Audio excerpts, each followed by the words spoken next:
We have become used to thinking that we have a right to all that we have, no matter what damage we do to the earth or to other people. We have become detached and disconnected from reality. We have become detached from the earth. We have become detached from the feelings and lives of people elsewhere if it interferes with our right to maintain our lifestyle and standard of living. I would submit to you that we're on a course leading to inevitable annihilation. Martin Luther King said the issue is not between violence and nonviolence, it's between nonviolence and non-existence. The course we're on in the first world is a course of ultimate destruction. Do we want to be part of this course of ultimate destruction, or do we want to be part of hope and affirmation and justice for all people of the earth and for the earth itself, without which we cannot live? Yes, I'm talking about a nonviolent revolution of consciousness.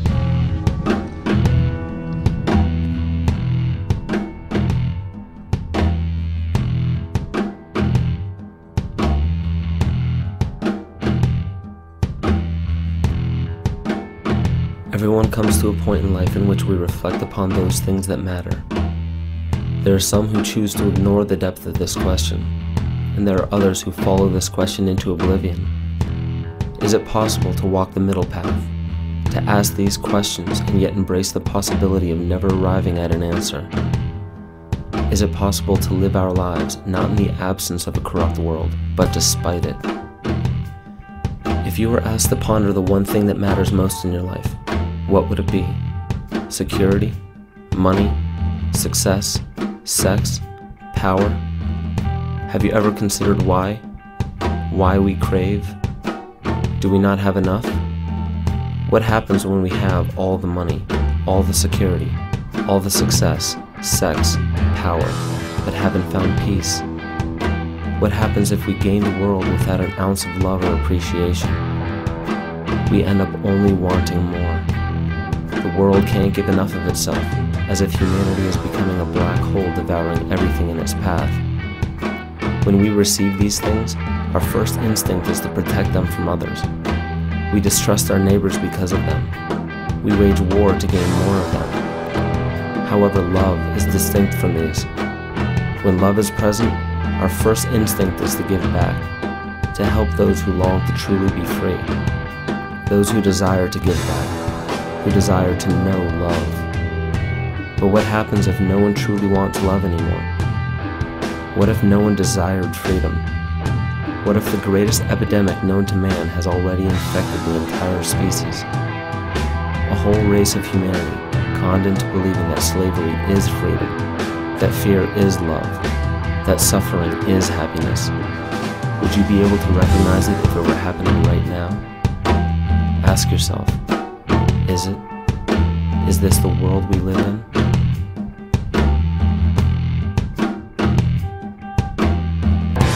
You ain't got nothing to live for, you're better off dead. Yes, but what if a man has got something to live for? That's different. Then nothing should stand in his way.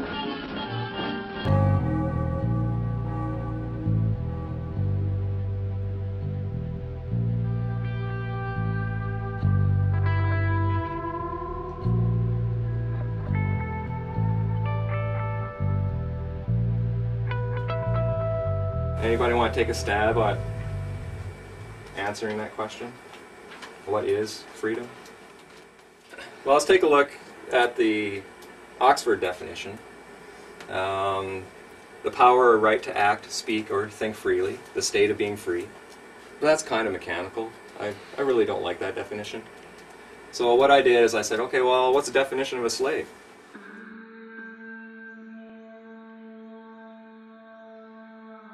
A person who is a legal property of another and is forced to obey them, or a person who is excessively dependent upon or controlled by something.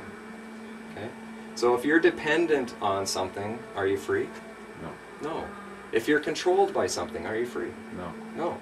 So if we want to be free, then maybe we need to get rid of our dependencies and the controls in our life.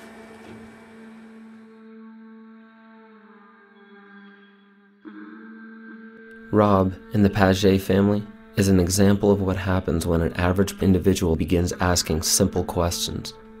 Rob has removed himself from under external government and jurisdiction. No officer of the law, judge or magistrate, politician or tax agent has authority over his life simply due to a title. The land on which he lives is treated with respect and appreciation. He has drafted his own Declaration of Independence and his own Constitution. He has truly broken the bonds that fetter so many of us to dependency and dogma. However, to do this, far more than physical barriers had to be destroyed. Upon Rob's realization that he is truly becoming free, an inevitable realization of responsibility presented itself. When excessive dependence upon something is recognized within, the heart and mind revolt. The initiation of an authentic revolution always begins within the individual. Pay attention not to the physical steps he took to become free, but to the spirit of his path. For it is a personal path within all of us. If we mimic the path of another, it is not a true path for us, but a trap. This is merely a story of an individual I love and respect, the story of how a true revolution is born.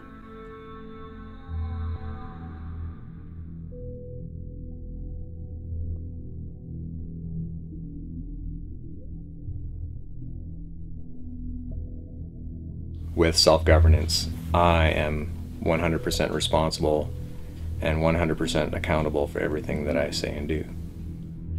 And that's what kind of led to us building the airship and to building a power system and living off-grid.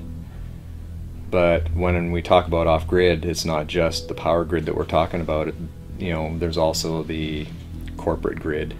And so myself personally, I've gotten rid of the mortgage, credit cards, loans, bank accounts. I don't have any of those kind of things anymore. So I'm off of the financial grid and I'm off the corporate grid as much as possible as well. If I started like growing our own food, generating our own power, then we're not susceptible to disruptions in the grid should there be a failure. And because of its complexity, the probability of that happening is increasing over time. The complexity of a system is a direct reflection of the amount of burden that the people are placing upon the system. Every government would have to grow if you keep placing more burden upon it. All of that burden is actually the responsibility that we no longer, as the citizens, want to take care of on our own anymore. We want our government to take care of it for us. So all of that burden feeds the system, and that's how the system grows.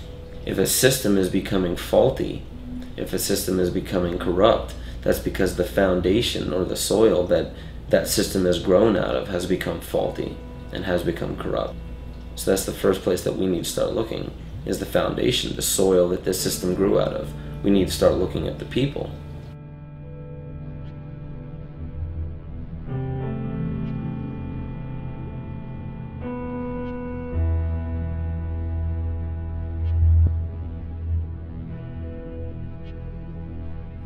There's a fellow down in the U.S., Taos, New Mexico. He's an architect. What he's doing is he's building earth-rammed houses, which are passively solar heated, out of automobile tires. And you stack the tires like bricks, pack them full of dirt, and they're backfilled, and they're completely off-grid. The sun heats the dirt and the mass, and that heat then radiates back into the house. And then in the wintertime, because the sun is so low, it penetrates deep into the building to warm up the building, and in the summertime it's really high, so it doesn't penetrate the building at all, and it keeps the building cool. And collect water off the roof into cisterns, and we recycle water in the house, and solar panels for power generation. So the house essentially is like a self-contained ecosystem because it collects its own water, treats its own waste, generates its own power, generates its own heat, and it's all built out of recycled materials that are abundant out in our ecology. There's automobile tires all over the place, right? So trying to build houses out of materials that you can find readily laying around.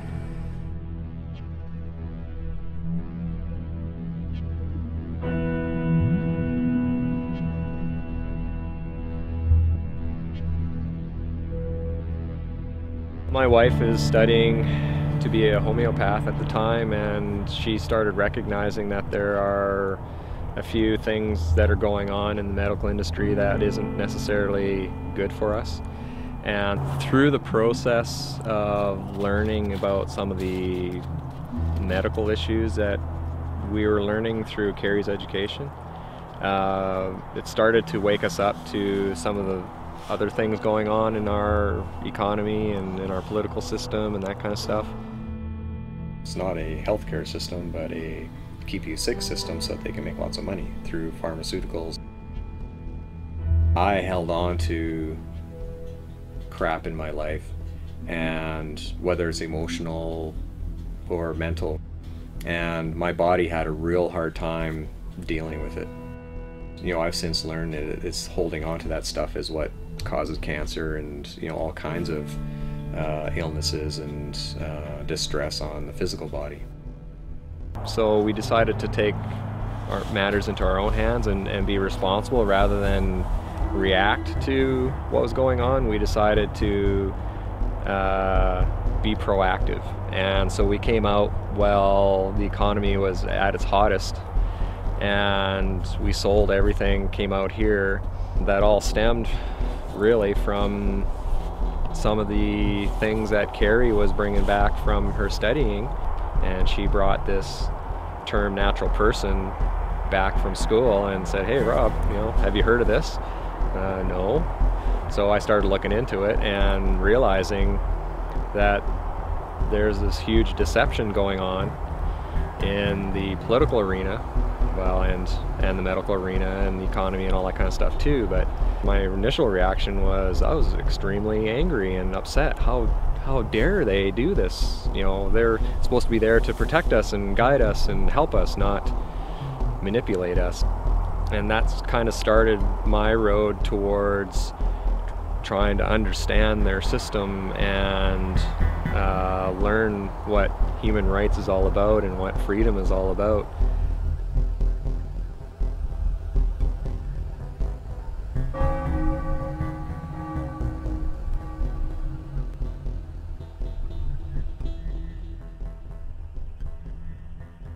What is the law? What laws apply to every single man on this earth? Because they often say no man is above the law. Okay, so which law are they talking about then? Well, there's common law, there's civil law, there's contract law, there's Sharia law, there's Christian law, like there's all kinds of laws. Mm-hmm. Admiralty is just one of them. And when it comes down to it, a lot of those are only associated to activities depending on what we're doing and what we consent to. So corporations, for example, are all subject to a number of laws because they are the creation of the government. So the master gives the rules for the servant to follow. Okay? So does that apply to you? Well, unless you're a corporation or you're behaving as a corporation, the answer is no. So I asked the question, what is the law? The history of law gives us an understanding of its evolution, which is intimately linked to the evolution of our species. The function of law does not simply govern our physical actions. We have many layers of existence, including physical, mental, emotional, conscious, and spiritual. Because we cannot escape any of these, an affliction to one of them reverberates in consequence between all of them. It is irresponsible to assume that law pertains only to portions of our lives. Law is the very foundation of life itself.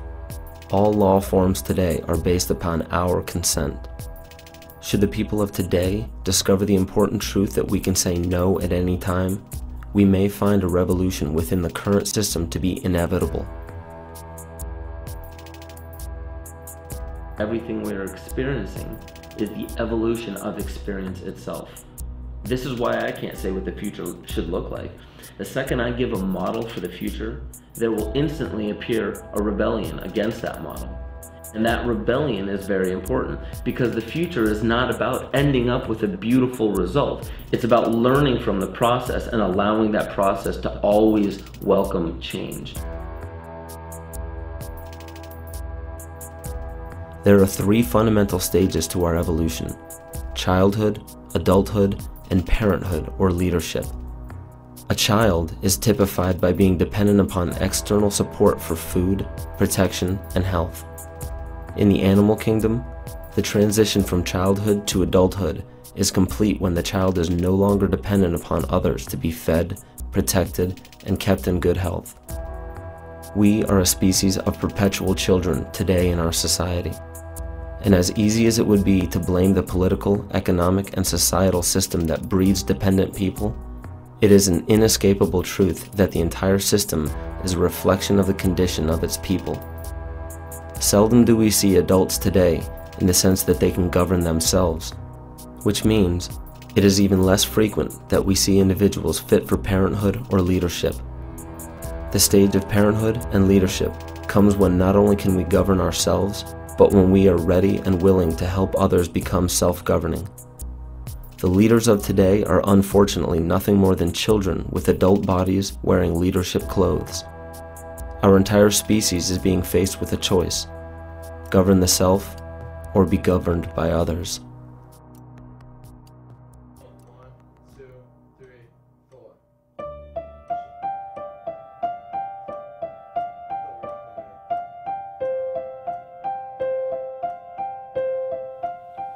Problem with courts these days that I see is that people don't see them for what they really are.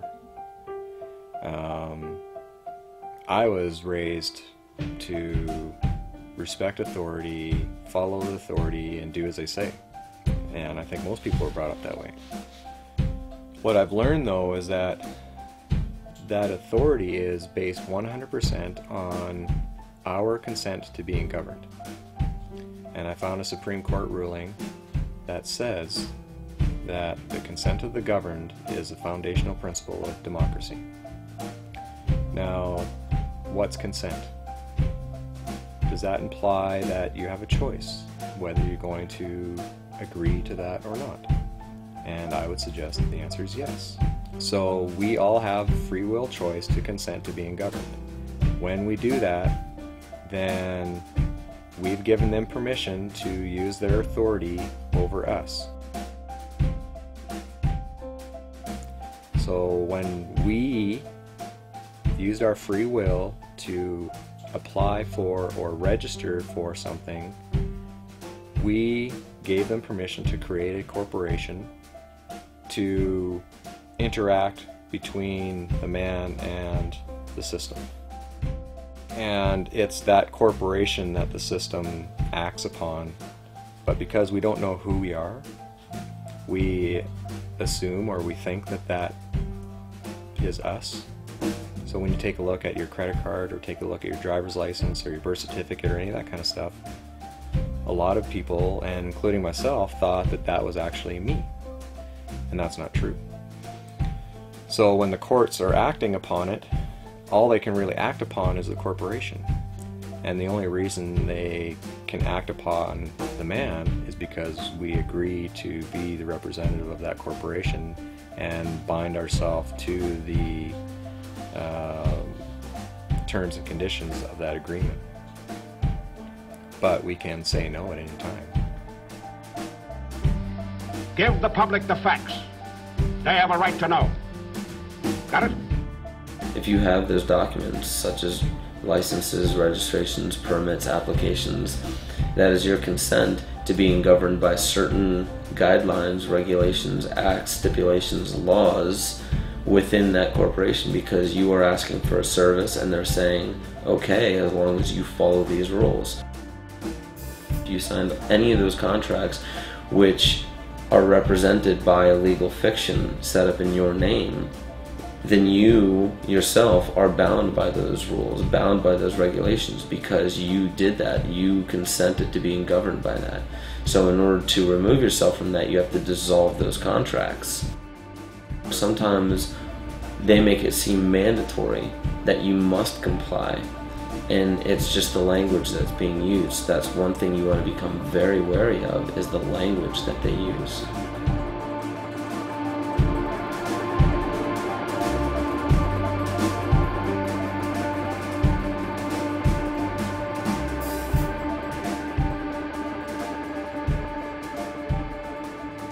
If I was to ask you, how do you define person, what would the normal definition out in our community be for that word? Human being. And if we take a look at the dictionary, it says a human being regarded as an individual. That's what we would normally view the word person to be. In law, okay, now we're using their words. Whenever you're dealing with corporations and the government and all that kind of stuff, person means an individual or incorporated group having certain legal rights and responsibilities. Not a human being regarded as an individual, but as an individual or corporation. So they actually said, compare artificial person and natural person. So I did. So I looked it up and I compared them. Artificial person, a legal entity, not a human being. Natural person, a natural person is a human being that has the capacity for rights and duties. Just because you have the capacity doesn't mean that you're going to use your free will to exercise them. You have the capacity for rights and duties, but it's up to you to exercise them. I actually found the legal dictionary that they use in the US. So every time they argue about the definition of a word, yeah, it's a volume that's as long as my arms of books. So by curiosity, I looked up the word person. And on each page there was probably, I would estimate, about 15 different definitions with each court case. And the word person ran for around 200, 250 pages. So there was literally thousands of different definitions for the word person. How can anybody possibly learn all that in order to protect yourself? Well, part of the Magna Carta states that to none will we sell or deny a right or a justice. Well, what that means is that if you want to exercise your rights and you want to have justice, they can't sell it to you. They sure do now. It costs you hundreds of dollars an hour to hire a lawyer just so you can get justice. Sometimes there are things that are more important than bread and butter. Just what, for instance? The right to think for yourself. This is a free country where nobody can set themselves up as absolute ruler and force other people to do their bidding. And as our country grows, more and more you'll find men and women marching and fighting side by side.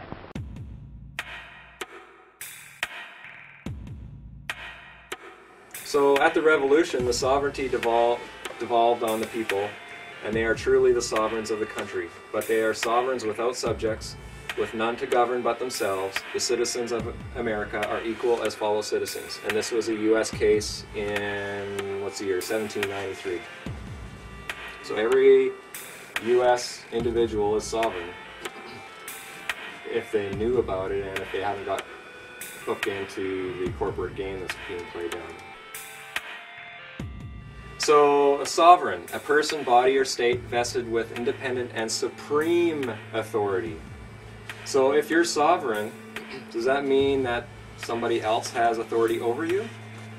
No. You have the supreme authority. What about an officer of the law? They have no authority over you. They're your servant, okay? But what they do is they try to get you into a contract so that you contract away your rights so that they then have authority over you. Asking for a driver's license, insurance, and registration. If you give it to them, that's a contract. You then gave them authority. Then they can do whatever they want to.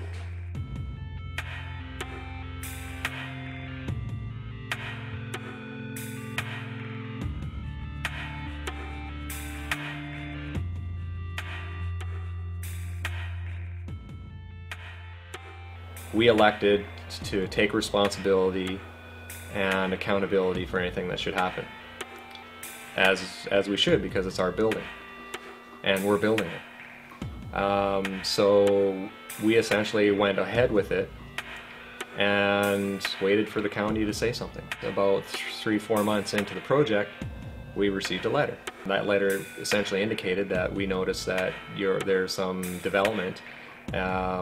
Please stop the development until you fill in a development permit.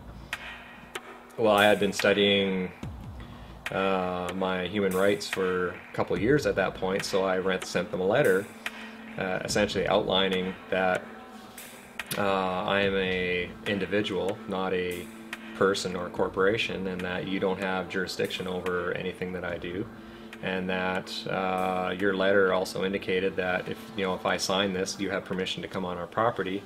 So that implies that you currently don't have permission to come on our property. So I essentially told them, you're gonna have to provide me with a proof of your claim that I have to follow the guidelines of the Municipality Act, and they do not have permission to come onto our property. About a week later, the tax assessor showed up, and I asked him, well, are you here as an agent of the county? And he said, yes. And I said, well, can you tell me which parts of the act that your authority comes from? And so he told me, and I said, tell you what, let me look those up and I'll get back to you. And he was quite reasonable. He agreed with that, and he left without any incident. So I looked up the act and found out that he had to give me reasonable notice, and because he was an agent, I had already told the county that they didn't have permission to come on the property. So I had grounds for several charges, if I wanted to, of trespassing and breach of the Municipality Act against this guy. So I confronted him on it. The final result was I got a letter from the minister indicating that I had several good points in my letter, and that he encouraged me to settle my dispute with the county, and he essentially washed his hands of the whole thing. And I haven't heard from the county since. They've left me alone now for 2 years. I can't have freedom unless I also recognize that I have a duty. And I have a duty to share with people what I've learned from not only the legal aspect, but also the spiritual, emotional, mental, and physical freedoms that I've been working on. I felt that part of my duty was to start getting out there and start teaching this.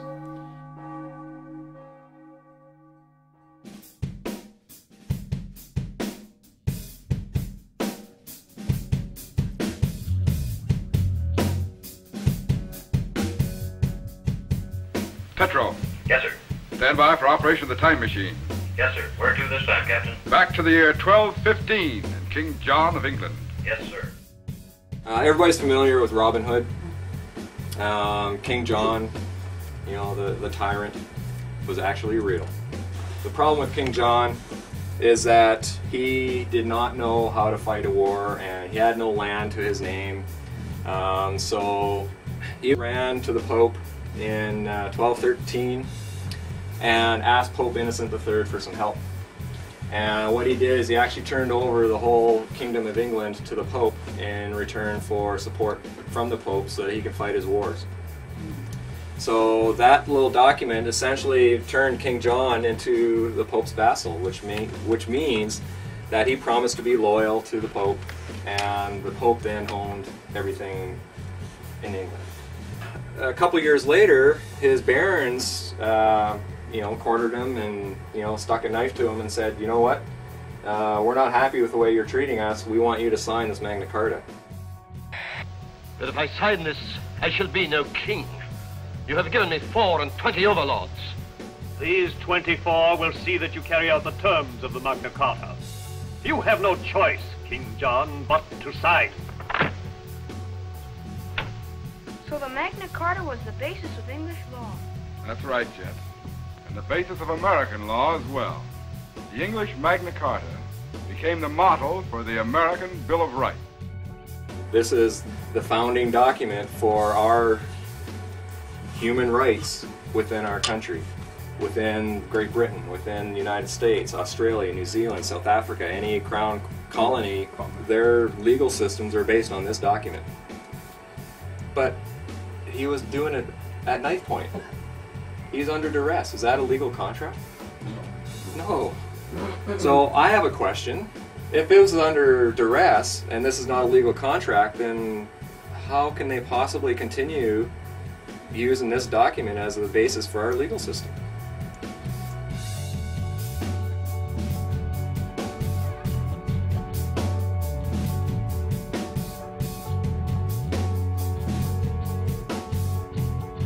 I would suspect that most people would recognize that a valid contract would require that the individual sign on his own free will. And that wasn't the case. And the Pope at the time, Pope Innocent III, recognized that as such because he also said that it was invalid.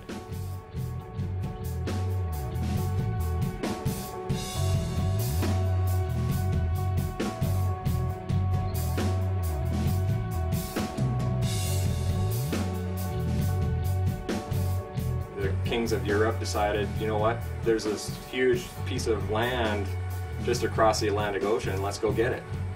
And so how they did it though is they chartered corporations.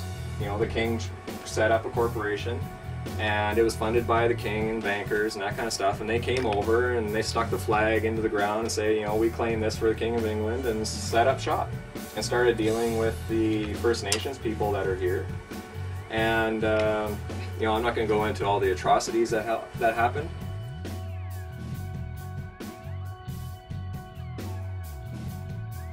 Literally millions of First Nations people died, either as a result of disease, wars, starvation, and so that genocide took place just so that they can colonize this land.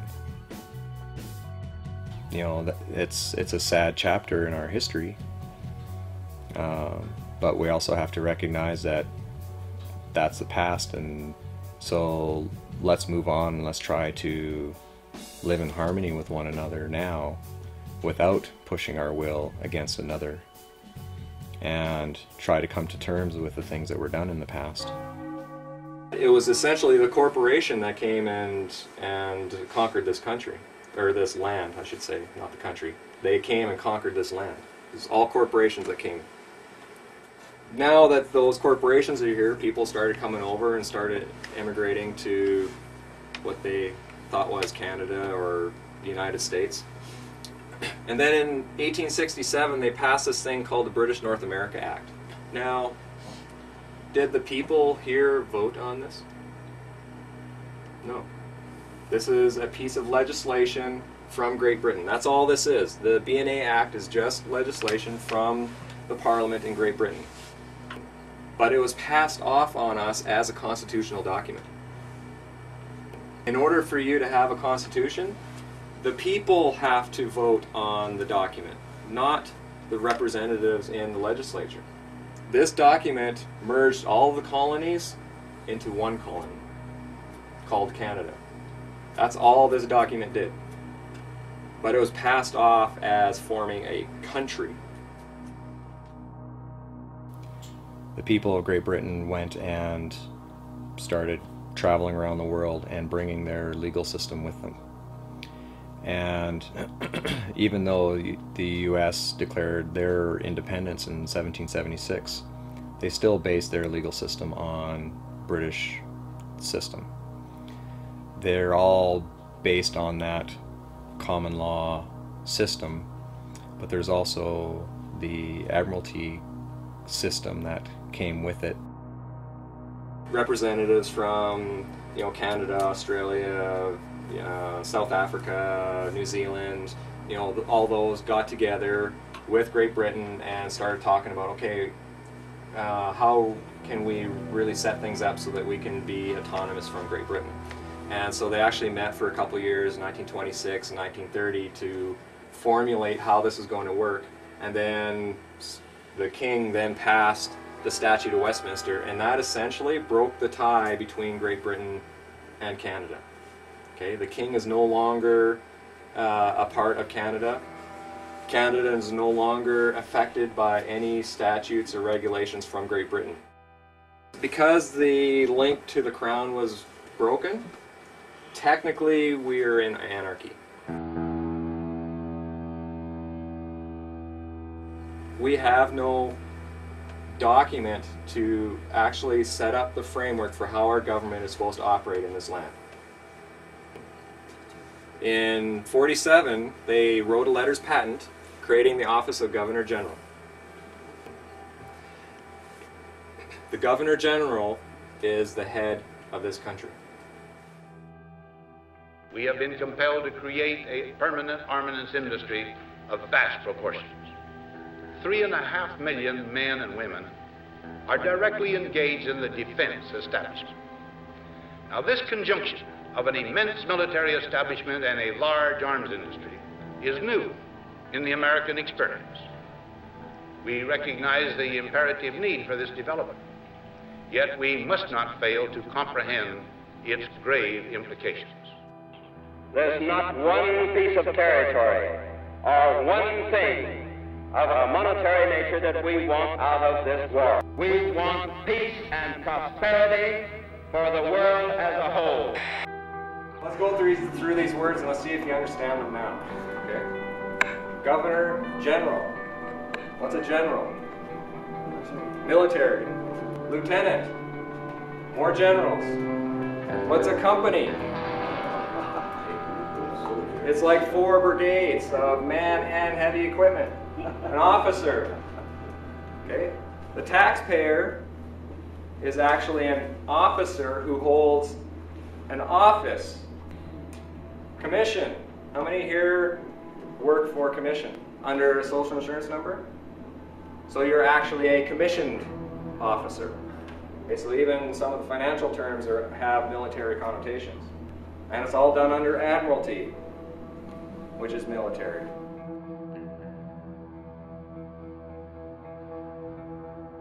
When you turn 18 and you start working under a social insurance number or accept the birth certificate, you're actually accepting being posted at a military post, evidenced by a name, address, and a date of birth. Because what was birthed? A vessel, right? It's a military vessel.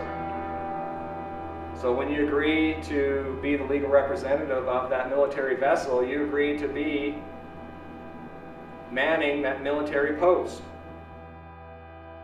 Okay, that's why they need the name and birth date, so that they can prove that you're a private in their military.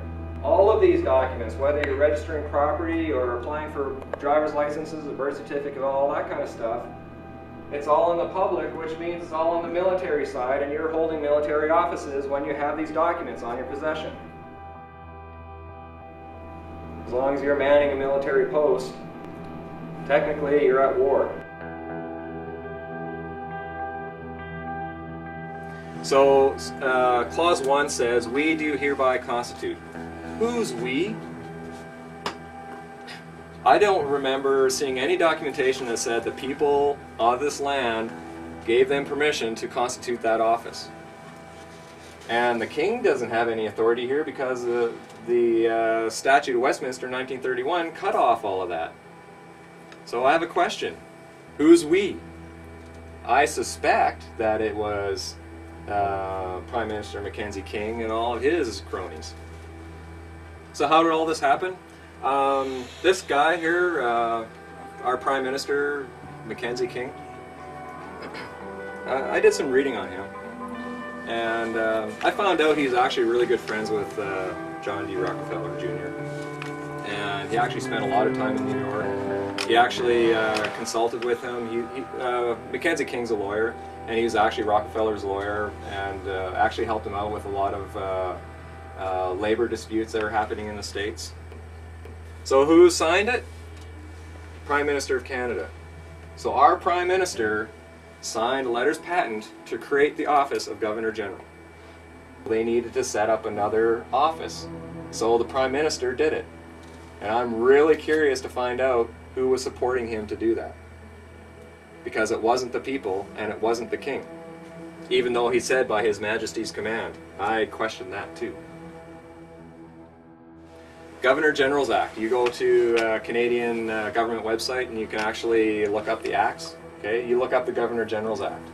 And in there, Clause 1, or Clause 2 says, the Governor General of Canada or other Chief Executive Officer, CEO, CEOs are for companies, or administrator carrying on the Government of Canada on behalf and in the name of the Sovereign, by whatever title designated is a corporation sole. Okay, a corporation sole is a corporation, except that there's only one individual that holds that title or owns that corporation. Corporation soles actually are used all over the place. The Pope, the office of the Pope is a corporation sole. The office of the King is a corporation sole. The Governor General, Lieutenant Governors, the Catholic Church, all of their bishops and archbishops and cardinals, they all hold corporation soles.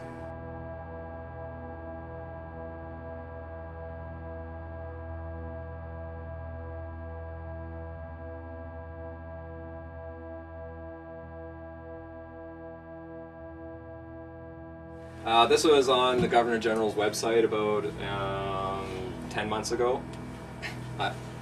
You won't find it now because they changed it. So I'm really glad I got a screenshot of it. But it says here, Canada is a parliamentary democracy and a constitutional monarchy. Yeah, whatever. This means Canadians recognize the Queen as our head of state. Canada's Governor General carries out Her Majesty's duties in Canada on a daily basis and is Canada's de facto head of state. Does everybody know what de facto means? Illegitimate but in effect. So it has no legitimacy, but because we've all accepted it, that gives it force and effect. Now, as soon as you get away from all the people and you remove yourself or segregate yourself through a private agreement or what have you, that becomes private. Now, the Governor General and the Queen, by definition, are only responsible for the public. Government is there to deal with the public for us, but they've turned everything public. As soon as you register property like land or vehicles or any of that kind of stuff, you turn that into a registered item which is in the public. If you're in the public, they assume that you're vulnerable and that you need protecting from others and from yourself. As soon as you're using all of your corporations, that's all on the public side and that's all governed by the public, which is the government. So part of the process that I went through was to actually explicitly say, I do not want to be governed.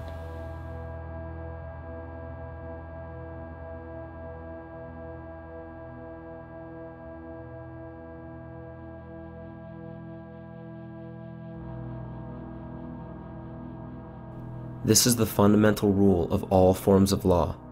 Without your consent, you cannot be governed. There is not a single law in existence created by man that is mandatory. There are many that give the illusion of being mandatory, but therein lies the most important aspect to all of this.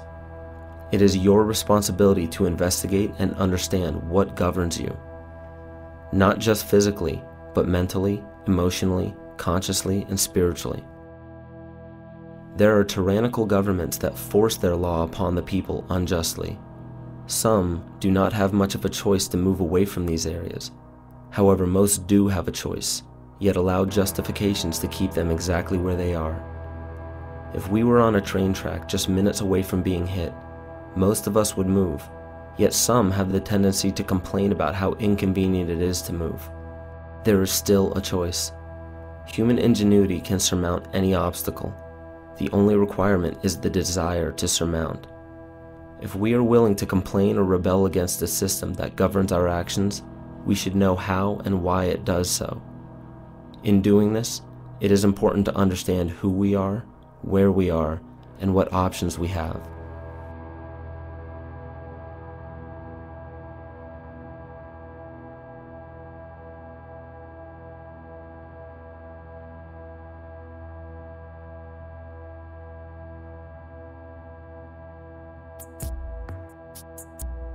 Well, what's Canada defined as? In the Interpretation Act, Canada, for greater certainty, includes the internal waters of Canada and territorial sea of Canada. Okay, now that word includes is a tricky word. There's a legal maxim that says the inclusion of one is the exclusion of all others. Okay, so whenever you see the word includes, it means it's this and nothing else. Hold on here. You're trying to tell me that Canada is just water? Yes, it is. This red, that's Canada. We, sitting in this basement, we are not in Canada. Well, the term Turtle Island, my understanding, is an actual word that the First Nations people called North America. When the Europeans came over, they then started putting their own terms and words to the land. However, it was all done through corporations. Well, that's why they need the Admiralty courts, because Canada is only water. You can't have law of the land if you have no land. You need Admiralty courts to operate in Canada because it's all water. You need your ships.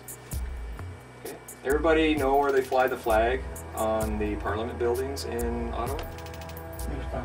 On the top of the Peace Tower, because they don't have any land to plant their flag. We need land to plant a flag. Take a look at the U.S. Securities and Exchange Commission. You type in the word Canada, it's listed there. Canada actually has to file with the U.S. Securities and Exchange Commission every year.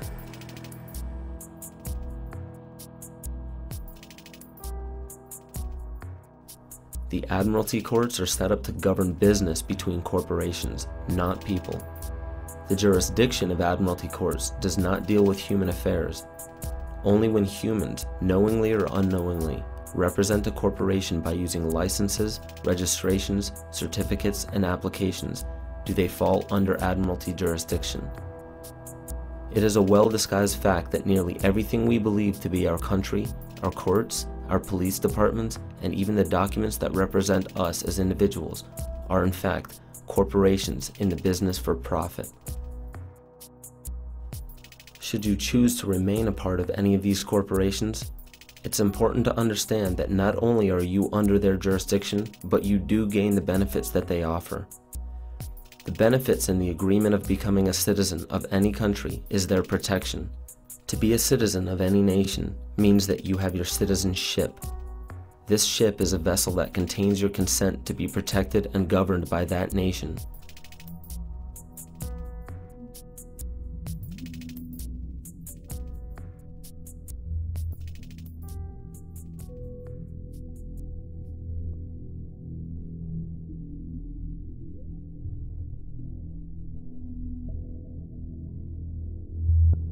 It was November of '07 when I actually got pulled over by city police. You know, they had 2 or 3 police cars there, but what essentially happened is he came up to the window and said, you know, asked me for my driver's license, insurance, and registration. And I actually told him, well, I don't have a driver's license. And he goes, yeah, that's why I stopped you. I'm not a corporation, and I do know that I'm not here to submit to other people's authority. I didn't realize it at the time, but I was actually testifying to him. I didn't need to tell him that I didn't have any of those documents. At that point, he then asked me, well, what's your name? Well, I told him, well, my friends call me Rob. I don't let a name define me, or I don't let a career define me. I'm not a name or a label.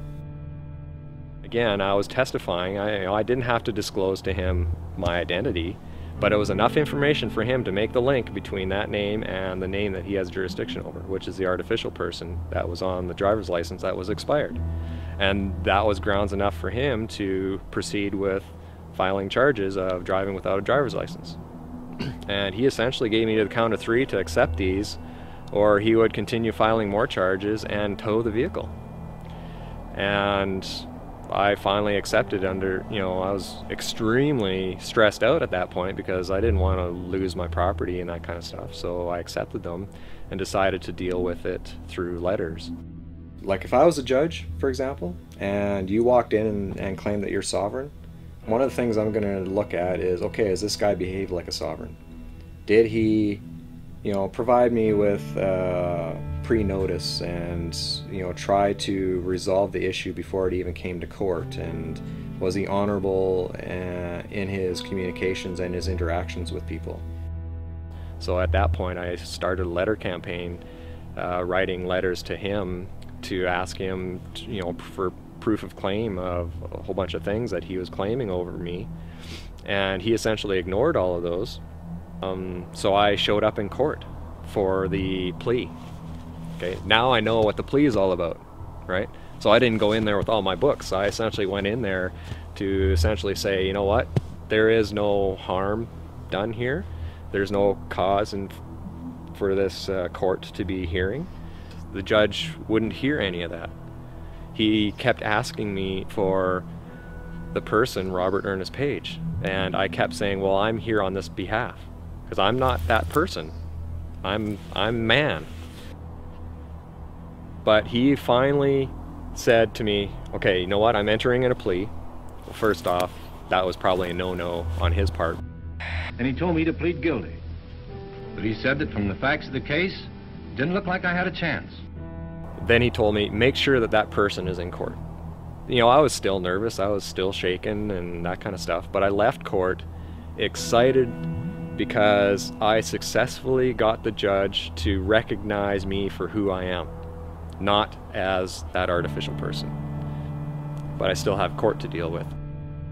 So when I got there, the Crown called me up, so I went up there. This was before the judge was there. And he asked me for my name. I didn't give him a name. I told him I'm a third-party intervener under injury because the artificial person's being called to court, not me. But I'm the one that was injured. I was stopped, which is an injury, detained for an hour and a half, and had to go through a whole bunch of letters and that kind of stuff. So he pointed to the ticket and goes, well, is that you? And I told him, that is not me. And I think he was getting frustrated. He said, go sit down. So I went and sat down. All I know is that when they resumed court, they heard the rest of the cases, and then they called Robert Ernest Page up, and I stood up, and she turned to me and said, case dismissed on a lack of evidence. I move for an immediate dismissal. There's no sound basis for this case. There's not the slightest evidence. That was tremendous feather in my cap because I was able to successfully stand as a man in front of them without them intimidating me and let them know that I know how this game works now. Never a few men try to take over the rights of honest citizens. They always fail. They sure do.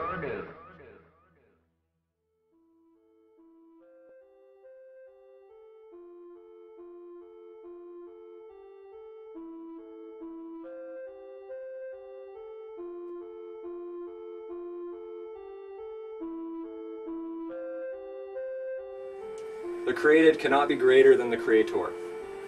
Whether you believe in God or Allah or Mother Earth or whatever, that's your creator. I believe in God. God's my creator. And even right in the Bible,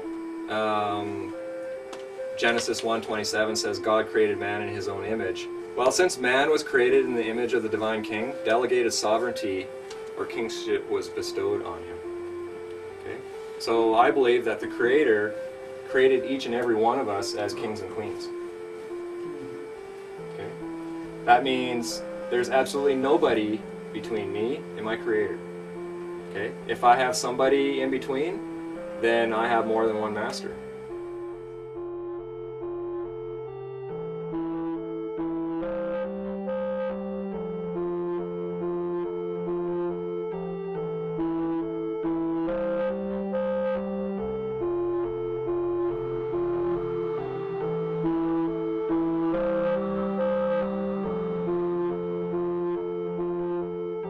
Masters could be the pursuit of money.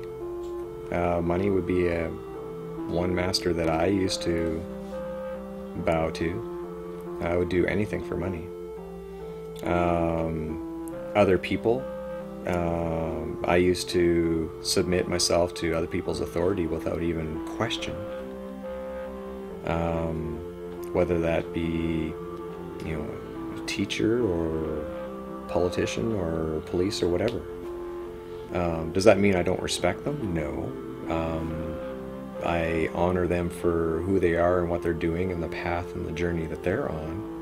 But does that mean I have to bow to them as a master? No. Anything one fears could be construed as a master. But that also means that our creations are our servants. Okay? We created government. We created the corporations. We created all the bylaws and legislation. Okay? They're there to serve us. We're not completely out of it yet. We still have dependencies on, you know, our internet connections and our phone bills because we still want to communicate with people. But for the most part, I've been able to unwind myself from the vast majority of all of those requirements that most people have. Years ago, I was very materialistic. I was, you know, working hard for, you know, big houses, big cars, lots of money, that kind of stuff. And then when I recovered from my depression, I realized that life is all about my relationships.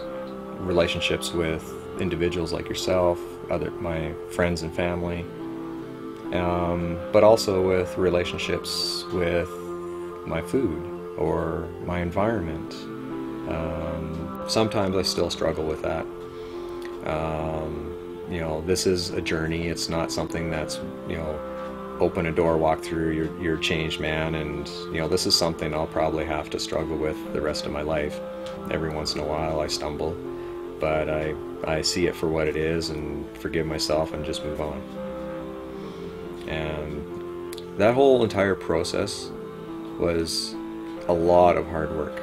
Like, it was extremely painful, took a lot of energy, but I'm at a point right now where if I had to do it again, I would, because I learned so much about myself. And it positioned me very well to actually get together again with my wife. We were separated for 3 years. We reconciled the marriage, and you know, we've been going strong now for almost 10 years. I believe the solution's available for anybody, whether you live in a, you know, democratic society or under a dictatorship or whatever. I believe the solution's simple, and I believe the solution is within ourselves. There are billions of people wandering this globe with perspective, scope, belief, dogma, morals, fears, desires, and hidden agendas. It's difficult to comprehend exactly what drives each of them. When looking at the surface of this unique condition the planet is in due to only one species, it may seem as if we aren't truly interested in freedom anymore. Maybe we're not truly working towards growth, prosperity, and peace. Again, it's difficult to pinpoint why we are a species of perpetual war and perpetual deceit, matched by perpetual heroism and perpetual compassion.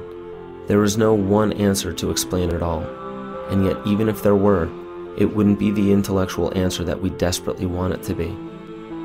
The most we can do as individuals is to begin acting like individuals instead of acting like machines on autopilot from some primal program set in motion millions of years ago.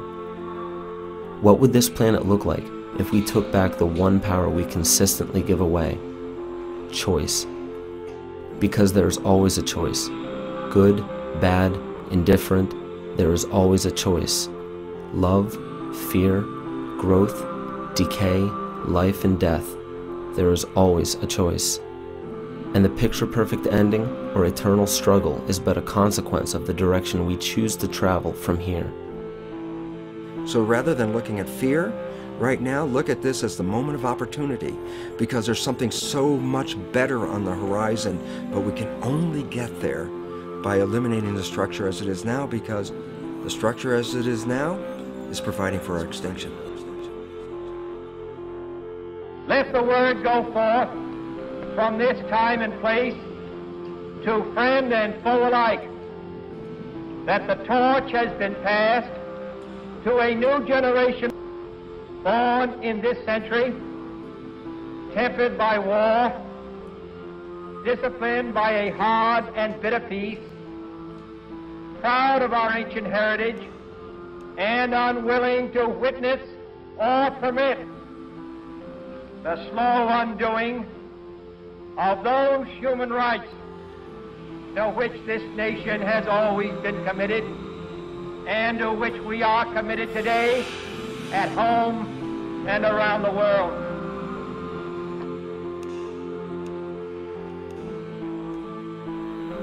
I had to be willing to accept what other people had to say, do critical thinking to evaluate whether it was true or not. I had to learn. I had to learn how to change. I had to face my fear and confront my fear. I had to be honest with myself, which was difficult. I had to learn how to let go. And I had to learn to stand up for what I believe. And I had to learn that it all took hard work to get through all of that.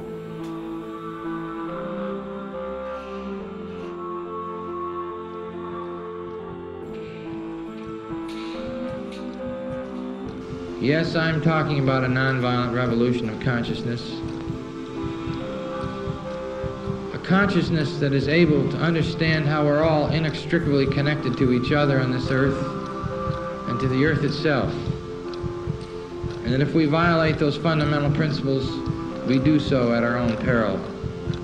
Yes, we can continue to live in this delusion and the denials of reality because it's painful, it's frightening, sometimes it's terrifying. It's terrifying to face the truth. So I ask each of you to search your hearts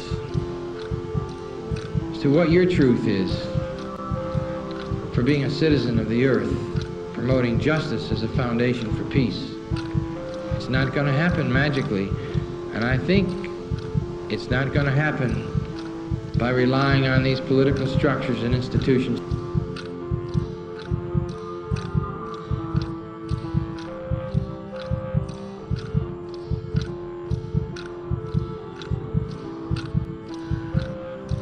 I think we're going to have to wage peace in the most extraordinary ways, whether our government wants it or not. You will know in your heart what to do, but I know that without a nonviolent revolution of consciousness, we will not survive as a civilization or as a planet. We can choose to have peace if we want to pay the price. And what more glorious goal and value do we want than peace for all people? And so I look forward to working together with you all, with we the people, to build a new society. A society that understands that we are not worth more and they are not worth less. And that we will be willing to pay the price and take the risks to wage peace with all fellow and sister human beings.